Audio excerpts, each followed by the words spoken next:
Get out because I'm moving in with my family. Jeff pointed at us, loudly declaring while my in-laws were giving instructions to the movers. His face twisted maliciously, and I couldn't help but show my disgust. However, Stacy, next to me, reacted differently, asking Jeff with confusion, "Dad, you didn't know?" Hearing this, Jeff was visibly puzzled. Stacy seemed so flustered that not only Jeff, but also his mother and father stopped what they were doing and looked over at us. Nicole continued to give instructions to the movers, seemingly uninterested in the situation.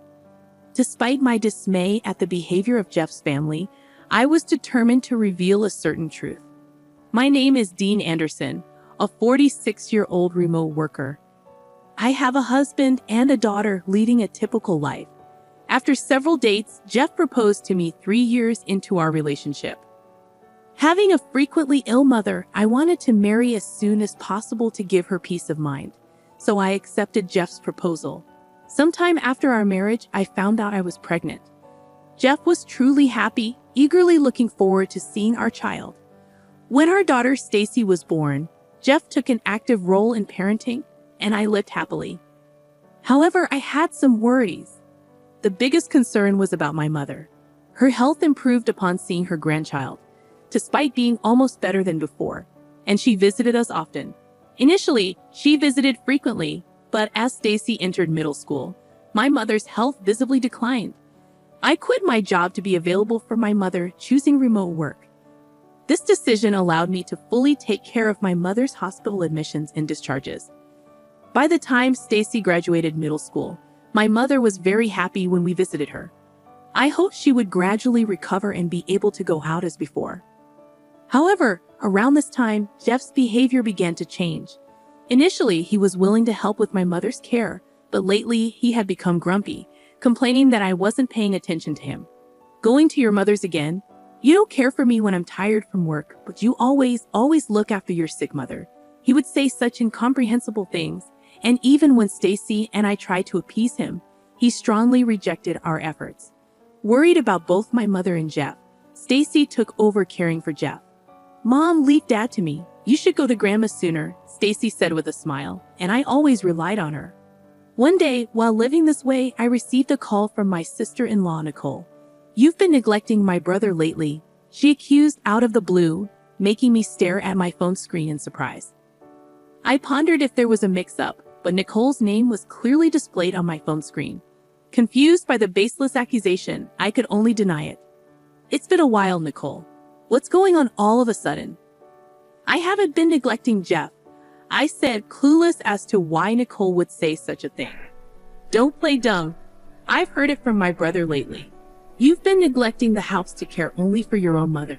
Can you still proudly call yourself a wife?" Nicole accused, and I was baffled.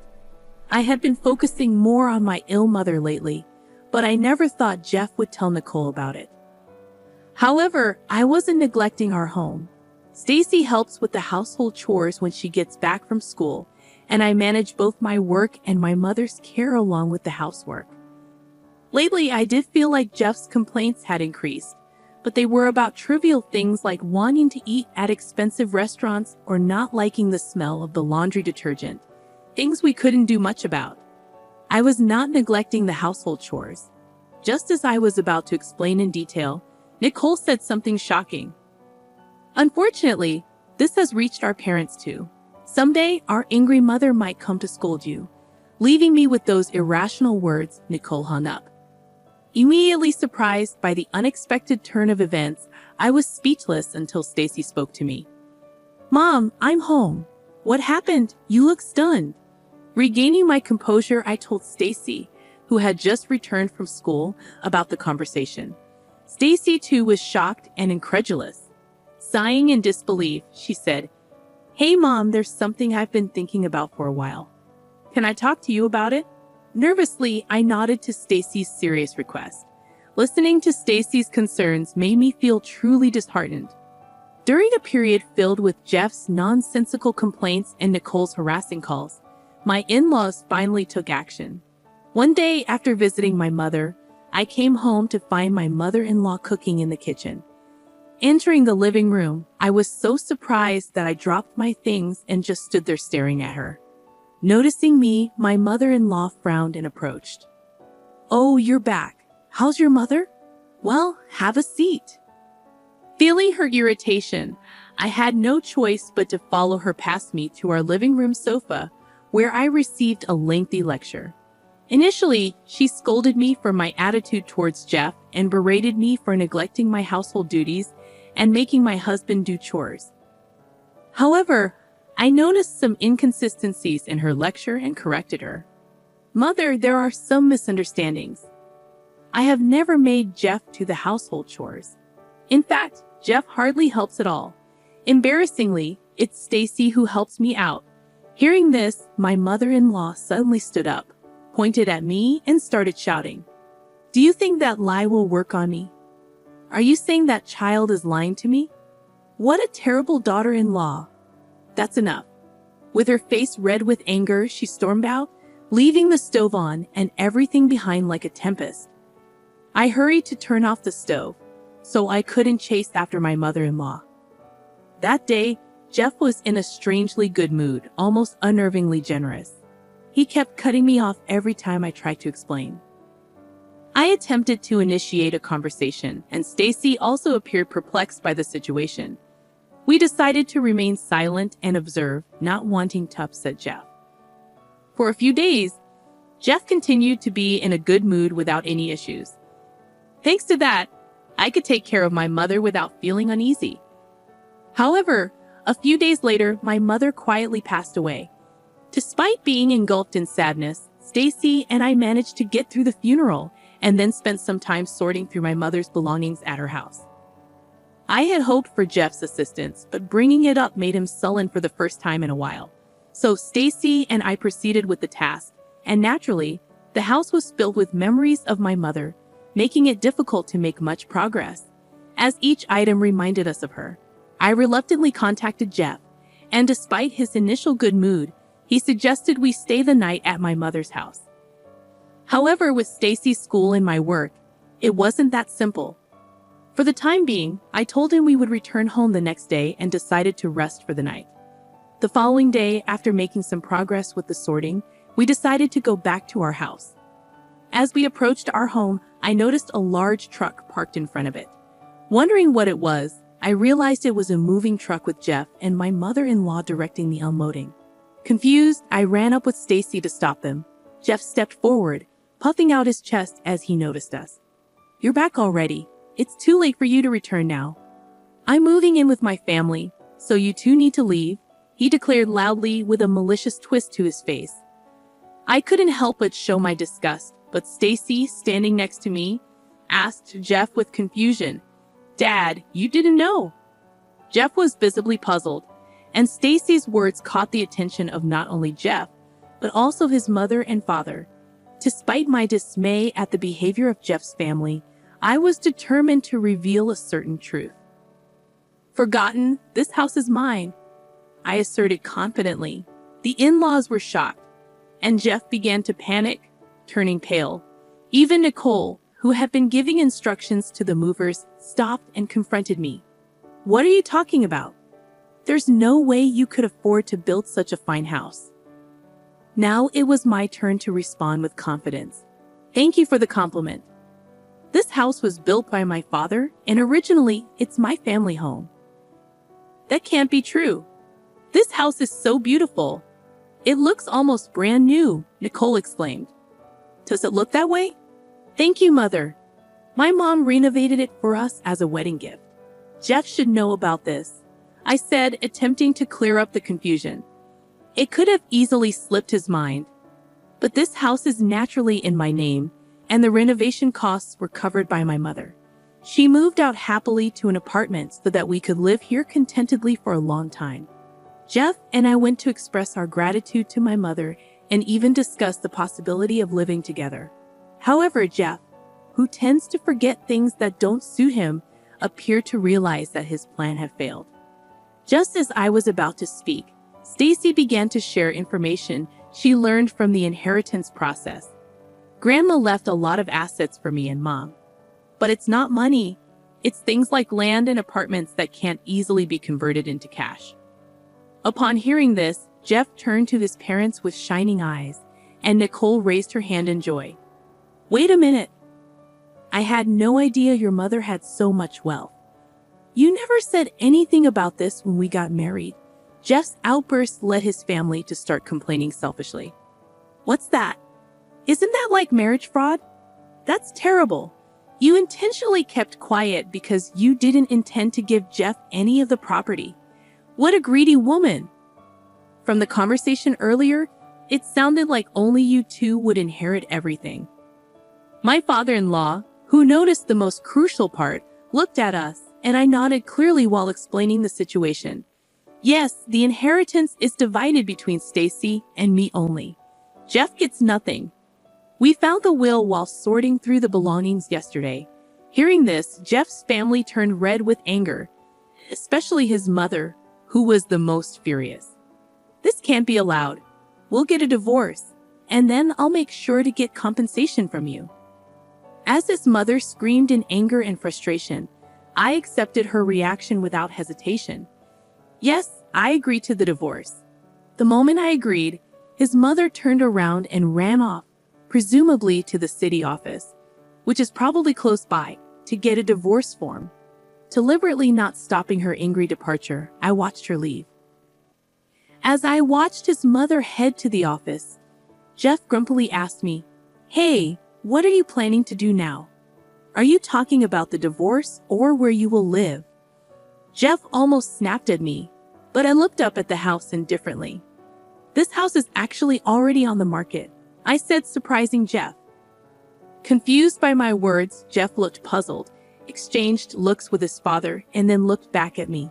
He didn't seem to understand what I meant, which was to be expected. While spending another night at my mother's house, there was no way Jeff and his family could have imagined that I was selling this house. Facing the puzzled expressions of Jeff and his family, I once again spoke up with confidence. "I've always felt it every time you treated me terribly." I found myself questioning why I had chosen to marry Jeff. I had endured it for Stacy's sake, but even Stacy reached a breaking point, expressing that she couldn't tolerate it anymore. Confronted with this shocking truth, Jeff's face turned pale, and he looked at Stacy. In response, Stacy met Jeff's gaze firmly and voiced her thoughts. "Dad, you always said it was sad to be ignored as the head of the house or to be belittled after coming home tired from work. But don't you think there's a reason you're treated that way? Why don't you realize that you're neglecting and belittling us?" Stacy's pointed words left Jeff speechless. As I thought that he might just silently sign the divorce papers and sulk away, Nicole blurted out something shocking. "If I knew it would come to this, I wouldn't have bothered with the renovation." Everyone present was taken aback by this sudden confession. Looking at Nicole all at once, I was surprised. Not only were Jeff and my father-in-law unaware of Nicole's actions, but her statement itself was unexpected. "Why would you do something like that without permission?" yelled my father-in-law, to which Nicole started making excuses without much concern. "I wanted to live in my ideal room, okay, so I thought, why not take over this house and renovate it while we're at it?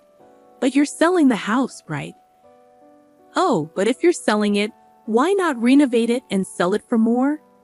Nicole's nonchalant and cheery demeanor as she said this made Stacy and me sigh. Not only were we dismayed, but Jeff and my father-in-law felt the same, with Jeff clenching his fists in suppressed anger. Finally, unable to tolerate Nicole's recklessness, Jeff began to yell, "Excess! Even if it's going to be sold or become ours, you should have told us first. We were preparing to move. Where were we supposed to live during the renovation?" Though his preamble was a bit off, his point was valid, leaving Nicole surprised. "Oh, really?" As Nicole responded, Jeff was about to yell again when we saw my mother-in-law running towards us from a distance. It seemed she had brought the divorce papers. "I got it. The divorce papers. Now sign it right here." Despite being out of breath and excited, my mother-in-law, who was handing me the divorce papers, was unaware of the commotion that had just occurred. But that didn't matter to me. I took the divorce papers from her and handed them to Jeff. "You write it. After all the times you've belittled me, you agreed to our divorce, right?" "No way." Jeff immediately refused, possibly because he knew about my mother's inheritance. However, I couldn't tolerate Jeff's behavior and his family's strange antics any longer. So I provoked him, aiming to get him to write the divorce papers. "Changing your tune so suddenly? Seems like you've been in a good mood lately, probably thinking about taking over my house, right? Too bad. Even without my mother's inheritance, I had no intention of handing over this house. It's already planned to be sold. Either way, you'll end up homeless." At my words, Jeff looked bitterly at the divorce papers, trying to control his anger and calm himself. I knew too well the points that would set Jeff off. "It might be a disgrace to you, but if you sign this divorce paper, I might feel a bit relieved." I figured that by demanding from a position of superiority, Jeff would easily be swayed to do as I wished. Given his condescending view of me, this statement was born from such thoughts, but indeed, it contained many of my true feelings. As expected, Jeff's face turned red with anger, and he snatched the divorce papers from my hand, starting to write immediately. "If you insist so much, I'll give you your divorce." I felt a sense of relief at Jeff's hasty action. I had worried that he might reconsider and calm down, but Jeff was simple after all. After receiving the half-completed divorce papers, I filled in my part to prevent any further unexpected events and completed it. I then entrusted the finished divorce papers to Stacy and turned back to Jeff's family. "All that's left is to submit this to the city office, so take all the stuff you brought in with you." Wait a minute. Are you serious? You said you feel relieved if Jeff signed the divorce papers. That's correct, but I never said I'd agree to the move. What about the renovation? Renovation? Unaware of the renovation discussed in her absence, my mother-in-law standing next to my father-in-law grabbed Nicole. After receiving an explanation, a big argument started, and while my father-in-law and Jeff tried to intervene, I attempted to leave with Stacy. However, Jeff and Nicole, determined not to let us escape, grabbed at us. But the movers, who had been watching the situation with dismay, stepped in to mediate. Amid the chaos, we heard the sound of police sirens. Protected by the movers, I looked around and noticed neighbors gathered, drawn by the noise. Seeing a police car approaching with its red lights flashing, someone from the neighborhood must have called them, and we felt relieved. But that relief was short-lived, as Jeff's entire family seemed about to attack us. Just in time, the police intervened, and we were safe. Despite being stopped by the police, Jeff's family's commotion didn't cease, and another officer had to escort us into a police car to calm the situation. Nicole, mistaking our being escorted for an arrest, attempted to throw belongings into the house and was naturally stopped by the police. With additional support arriving to finally quell the disturbance, as Jeff's family began to calm down, the police asked us to accompany them for questioning, leading to further troubles when either Jeff, Nicole, or both acted against the officers.